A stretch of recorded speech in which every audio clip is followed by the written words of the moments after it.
Central Bank of Nigeria raises interest rate by 25 basis points to 18.75%. Of course, that's from 18.50 it were before the meeting that ended yesterday. Of course, recall last week South Africa Reserve Bank suspended their own rate hike because of some situations in the economy. Welcome to Business Daily. I am Yusuf Akogo. Let's take the business top stories.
Glad to have you back. Now let's give you highlights from what transpired on the floor of the Nigerian Stock Exchange yesterday. Of course, the market closed positive yesterday as well. 1.11% it ended, and of course the all share index maintained its upward trajectory. 65,991 basis point. It stand there 0.02 basis point as well. Of course, the market cap is also getting closer to 36 trillion naira. The volume of trade 55.517 million, and of course in terms of value 7.42 billion naira, and of course the deals 8,303 deals the exchange hands among investors on the day. Of course, on the gainers table we have quite a good number of the middle cap stocks of the Ikeja hotels there gaining 10% to close at 2 naira 97 kobo. Of course, FTN Cocoa also closing positive there 10%. It closed there 2 naira 42 kobo as well. Of course, Seplat is one of the large cap stock in the oil and gas sector. It closes positive 9.99%, almost 10% as well, to close up there. The share price there 1,539 naira 70 kobo. That's one of the large capitalized equities on the floor of the Nigerian Stock Exchange. We look at the losers. Of course, the likes of corn oil on the losing side today, 10% it lost to stand there at 101 naira 25 kobo. Of course, Len Africa also closing positive, negative rather, or 10% as well. 3 naira 69 kobo. The share price closed on the day. John Hart, of course, one of the oldest company quoted on the exchange, closed negative there, 9.96% as well, to close in the negative 2 naira 44 kobo. It ended on the day. Of course, on the activity chart, we have most of them. Two banking sector, of course, Japan taking the lead today, 72.5 million volume of shares were traded by investors in that company. Of course, Guarantee Trust Bank, GTCO, also closing, traded 45.1 million volume of shares there on the day. Of course, United Bank for Africa, 43.2 million volume of shares. Two Taiwan banks, and of course, one of the companies in the mining sector. Of course, we look at the rest of Africa. Of course, GSE in South Africa is up 0.99%. The GSE has been relatively not so impressive, but again, there have been a lot of fluctuation there in terms of performance there. Because in Nairobi, the market closed downward there, 1.92% in the negative territory. And of course, GSA in Ghana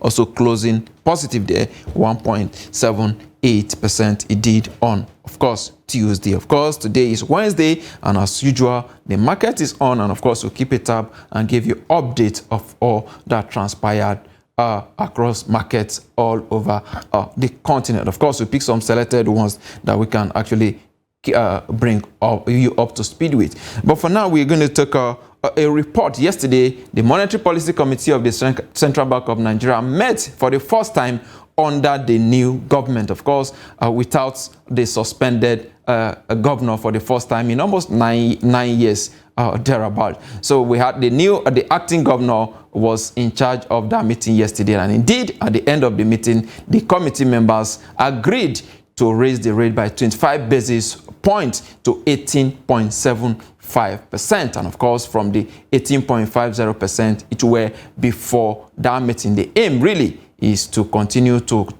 curtail the rising inflation in Nigeria. Of course, on the back of that as well, recall last week, the South African Reserve Bank also met last week and then decided to suspend the rate hike. But in Nigeria, the situation is different. Of course, we are the largest economy in Africa, closely followed by South Africa. But again, in terms of GDP per capita, that is a different ball game, as the case may be. But again, let's take this report on the Monetary Policy Committee that was held yesterday in Nigeria, where the rate was hiked by 25 basis points. Take a look. The first MPC meeting under the President Tinubu administration has been highly anticipated, as the committee met for the 292nd meeting to decide whether to take a hold, tighten or loose stance. While keeping in mind several factors such as global and national inflation, subsidy removal, the Russia-Ukraine war, amongst others, the committee said it had only two options, which was to either take a hold or tighten stance. It, however, chose the latter. The MPR voted to raise the policy rate by 25 basis points from 18.5 to 18.75%. The latest hike by the NPC will be the 8th consecutive hike within 1 year. This comes despite several warnings by experts and international financial organizations advising the CBN not to use rate hikes as a means of taming Nigeria's inflation. When posed with a question on why the decision to tighten the monetary policy rate since Nigeria's inflation had continued on an upward trend, the acting CBN governor said retaining the hikes has helped to moderate inflationary pressures. In addition to interest rate hikes, we've also come up with various ways to tighten the liquidity, because we believe that if the liquidity surfeit actually runs across not just inflation, but also has some impact on the exchange rate and other parts of the economy. So I can confirm that it is not only rate change that we're looking at to moderate inflation. Shonobi also addressed Nigeria's current forex challenges as well as the Naira redesign policy. We believe that we have an optimal level of the currency out there. So more of what's being done is replacement to keep the level rather than just putting out money out there. Slowly and over time, you will see, have the old notes replaced out of the system with the new notes that will be the norm. The volatility you are seeing would normalize. The role of the central bank is to intervene and keep the market at a fairly stable level. We have our views as to what that level is, and as the market continues to oscillate around that level, if there's a need for us to intervene either by buying or selling, that's the role of the central bank. The NPC also decided to adjust the asymmetric corridor to plus 100 minus 300 basis points around the NPR from plus 100 minus 700 basis points, retaining the CRR at 32.5% and retain the liquidity ratio at 30%. Glad to have you back. I mean, quite a whole lot of issues there influencing the MPC decisions there with regards to monetary policy. Now, we'll take a very quick break. When we come back, my guest will join me virtually from South Africa. Don't go away.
Glad to have you back. Now, my guest, Petri Redelinghuys, investment trader and founder, Herrea Capital, joins me via Zoom from Joburg in South Africa. Good morning, Petri. Good morning, and thank you for... Yeah, it's good to see you again. Let me quickly get your reaction to the Monetary Policy Committee decision, the Nigeria Central Bank decision to raise the MPR by 25 basis points. That the tightening has been there for a very long time, and they are not, ready to allow it to, ease for a while, even though many analysts were actually calling for the CBN to ease the monetary policy rates. What's your immediate reaction? I think that central banks, particularly in sort of developing markets like Nigeria and South Africa, have they've got the same challenges that, well, I suppose different challenges to what the US and more developed markets have. But we can see that historically they follow very closely the decisions that the US Fed makes. So it is a bit of a surprise that the US Fed actually kept interest rates unchanged at their last meeting and that Nigeria put up by 25 basis points. However, we do have a FOMC meeting a bit later this evening, about 8 o'clock, sort of African time. We should hear the interest rate decision from the Federal Open Market Committee, or from the US Fed, about what they're going to do with interest rates. Now, it is our expectation that they will increase interest rates by another 1%, by another 25 basis points in the US before they pause on rate hikes again. So you can see sort of the South African monetary policy also kept interest rates unchanged at their last meeting. So it is a bit of a surprise to see that the Nigerian interest rate was, put up by 25 basis points. However, the problems that they're facing is really the same problems we're all facing, which is that inflation remains persistent, right? Barring a few items whose prices have been coming down, everything else, inflation remains persistent. If you look at food inflation, that's sort of sticking around 17%, which is absolutely massive, right? That has an enormous long-term impact on the consumer and on the economy as a whole. So it is relatively important, I think, to try to stymie that. And if you look at where prices have been coming down, that's been predominantly in the energy space, right? We've seen post the invasion of Ukraine that the price of oil and energy has really gone up, significantly. And as that has come down over the last couple of months, that's put a bit of downward pressure on sort of the energy component of inflation. However, that's almost the only component of the inflation mix that's coming down. So with energy prices starting to rise again, I'm sure you would have noticed that the oil price is up quite nicely over the last couple of days, currently trading at around $82.50 a barrel.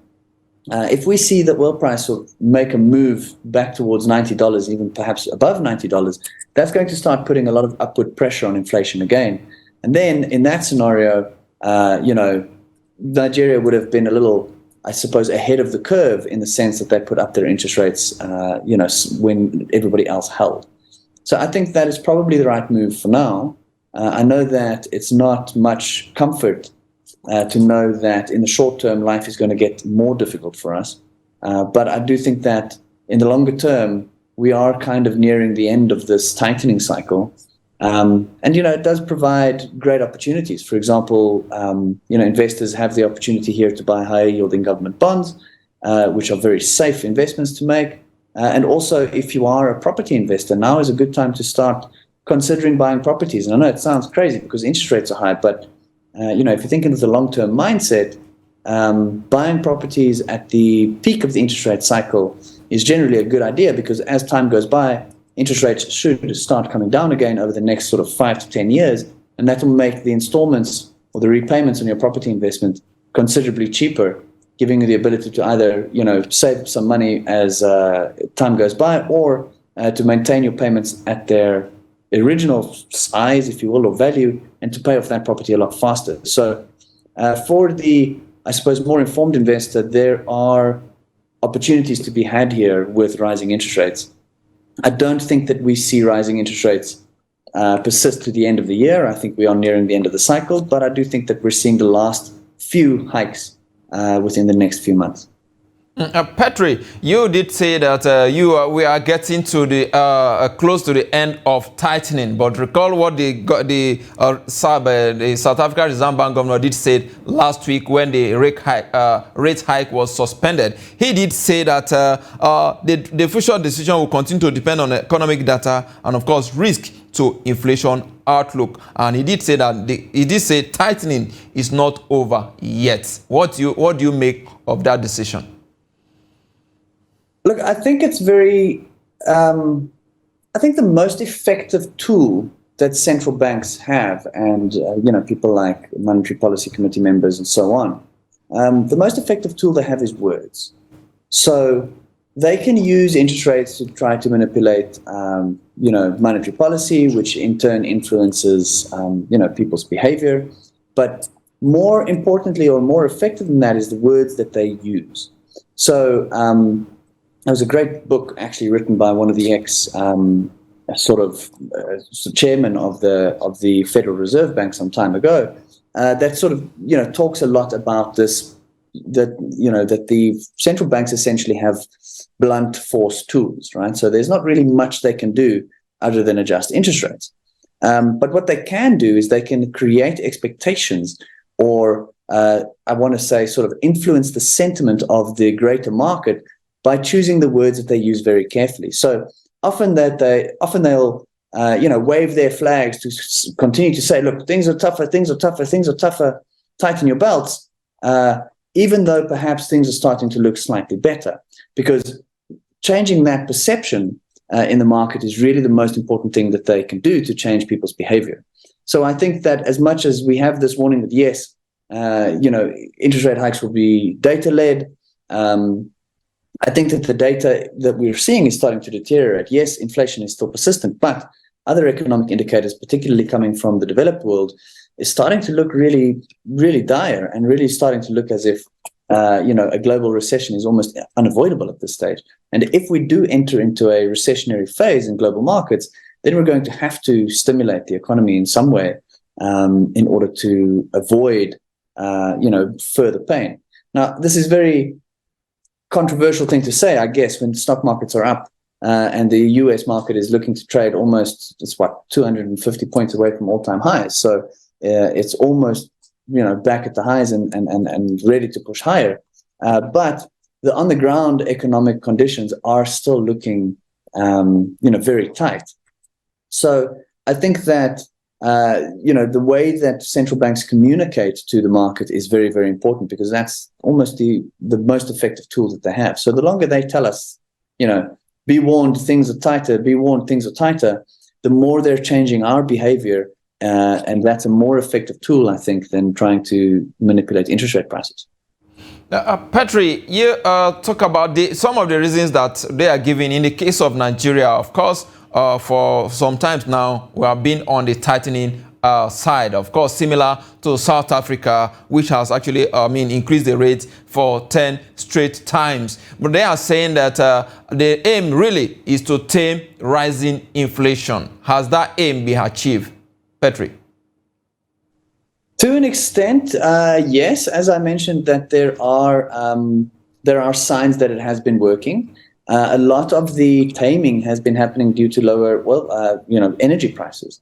I think also that we've seen, a bit of an uptick again in recent times with food inflation, as supply chains for fertilizer and wheat, particularly from Russia, are tightening again, and that's putting upward pressure on food prices once more. I mean, if you look at the breakfast index, if you will, in the UK, that breakfast index, it measures everything that you have for breakfast, right? Mushrooms and bacon and orange juice and coffee and all, bread and all the rest that goes into that, into a traditional English breakfast.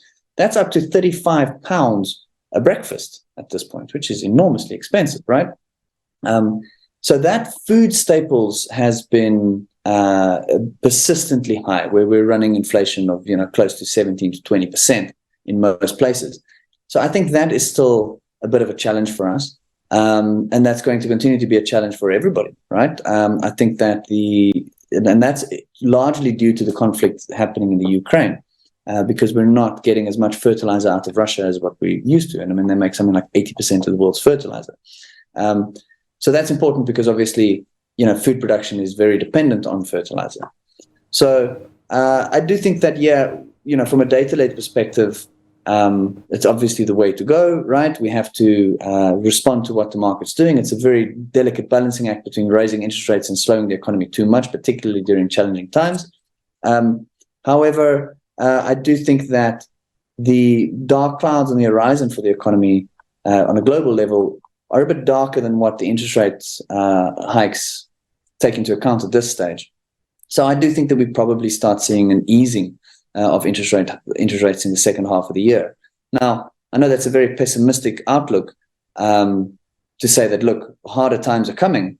And I would absolutely love to be wrong, right? I don't mind having to eat my hat if I've got this call incorrect. But I do think that, for now, we're probably going to see the central banks make a last-ditch attempt to hike one last time. At least that's our expectation going into this evening with the Fed. And after that, we probably see them pause for some time and start sort of lowering interest rates. And already we can see China is starting to stimulate by reducing reserve requirements and really trying to get their manufacturing sector really up and going again. If in a scenario like that, that's fantastic for us. As mentioned, I think a couple of weeks ago, that from a commodity producer perspective, we'll do really well. But in the meantime, we have a looming difficult time in the US, and we don't know exactly how much that's going to affect us. Absolutely. All right. Petri, quickly, before we go, let's look at the JSE performance quickly. The market, it closed positive yesterday, almost 1%, 0.99 it ended. Tell us the factors that influenced trade pattern yesterday. So yesterday, a lot of the action that we saw came from those commodity stocks in general. So we saw gold shares doing relatively well, platinum shares, diversified miners. That was really where a lot of the action was. We do still have very low volumes being traded, which is a bit frustrating. I think I mentioned last time I spoke to you that, about 15 or so years ago, the market would do upwards of 30 billion rand worth of trade in a day. And we're yesterday managing to get to about 12 billion. So, I know 15 years is a long time, but it's, it's moving in the wrong direction. It's lowering rather than increasing factor. And I think that is something that is frustrating to a lot of us. But if we look at where the action was, if you see stimulus coming or news coming of stimulus from the Chinese or from the Chinese government, our market responds to that. We had high volumes trading in the commodity stocks. And that's where a lot of the power was. Today, we see a bit of a reversal of that. Again, the gold stocks are not doing too badly. Most of the gold counters are in the green. But today, it is the turn of the locals, as we call them, which is kind of the banks and the industrial businesses doing a bit better. So, most of the banking stocks are in the green today. And some of the commodity stocks are pulling back. However, the gold stocks are staying robust and still in the green. So it's a bit of a mixed bag. I think that the market is really kind of waiting to see what the FOMC is going to do this evening. If they, depending on the guidance they give, and if they put interest rates up, how much they put it up, if they don't, whatever. I think that we'll see quite a bit of movement tomorrow, depending on whatever the outcome is of the FOMC meeting tonight. So today is a bit of a boring day, if you will, as everybody just kind of holds their breath and waits for the news. So today is still dicey. You can't really predict how the market will end today. Petri, before we let you go, tell us how influential are foreign investors on JSE? Oh, absolutely, massively influential. And I think this is part of the reason why we're seeing such low volumes trading in our market, is because I think something like 60 or 70% of the daily trade that takes place in the JSE is from foreign investors. International investors, international pension funds or investment funds that are participating in our market and buying stocks here. They have been notably absent for some time, and we can see this in the volumes that are traded. So it's a bit of a conundrum how you have on the one side companies and stocks in South Africa that look to be offering an enormous amount of value because they're trading far below what they're worth, but there's just not enough buying pressure to get them to where they should be fairly valued. And this is because there's a lack of international investors that are participating in our market, and that I think is mostly on the back of poor sentiment around our economy and our government. I mean, we've had load shedding for the longest period of time. We've got water problems as well. Foreign investors, as much as I know that it's very popular to dislike them as a local, but foreign investors are very important for our economy to thrive. All right. Petri Redelinghuys, investment trader, founder, Heroya Capital Advisor. I must thank you for your time on Business Daily. It's a pleasure. Thank you for having me. All right. Have a nice day in Joburg. Well, with that, it's a wrap on Business Daily today. Join us tomorrow for a fresh edition. I am Yusuf Akogun.